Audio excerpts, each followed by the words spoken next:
और स्वागत है आपका भूतों की उस दुनिया में जहां चीखें भी डर के मारे चुप हो जाती है। यह है भूत की कहानी 33, एक ऐसा स्थान जहां हर रात एक नई रूह अपने डर की दास्तान सुनाने आती है।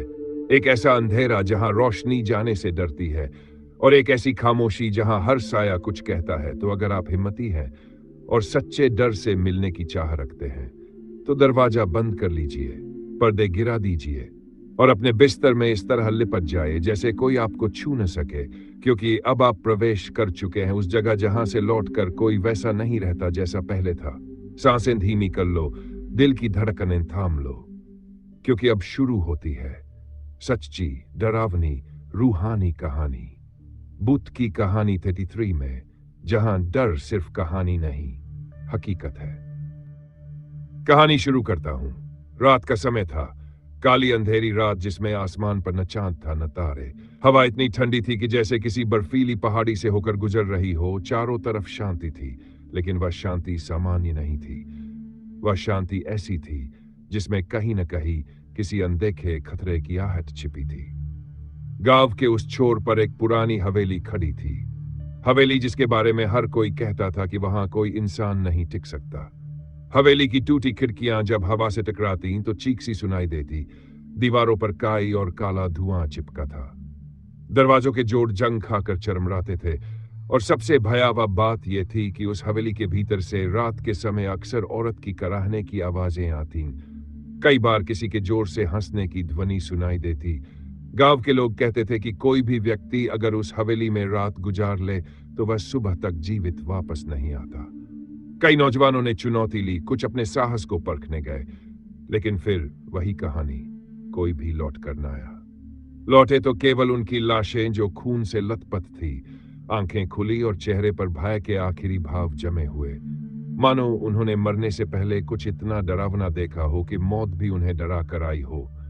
गांव का हर बच्चा जब रात में रोता तो माँ बाप उसे डराने के लिए कहते कि चुप हो जा, वरना हवेली वाली चुड़ैल आ जाएगी, और बच्चे सहमकर चुप हो जाते।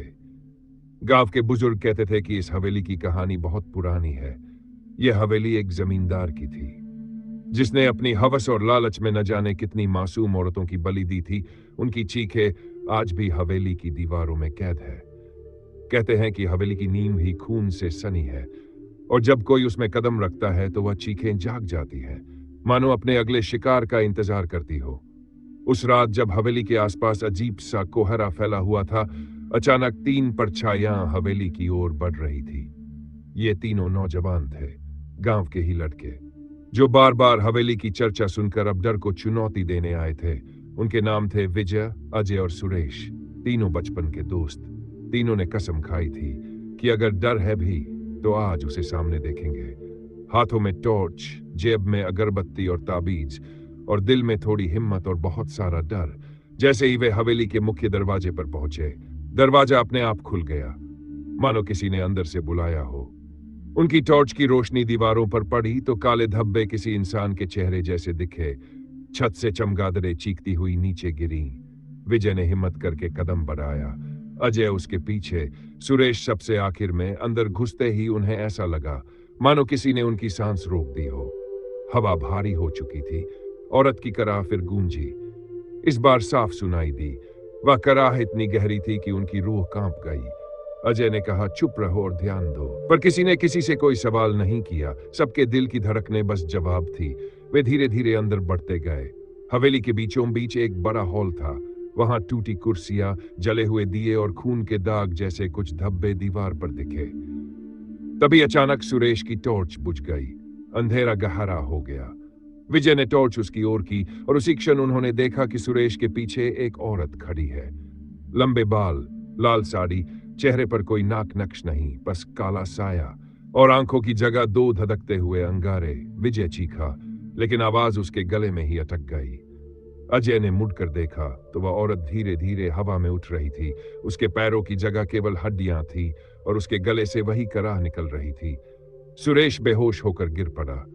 विजय और अजय ने उसे उठाने की कोशिश की, लेकिन वह औरत अब और पास आ चुकी थी। अचानक पूरे हॉल में दर्जनों औरतों की चीखें गूंज उठी।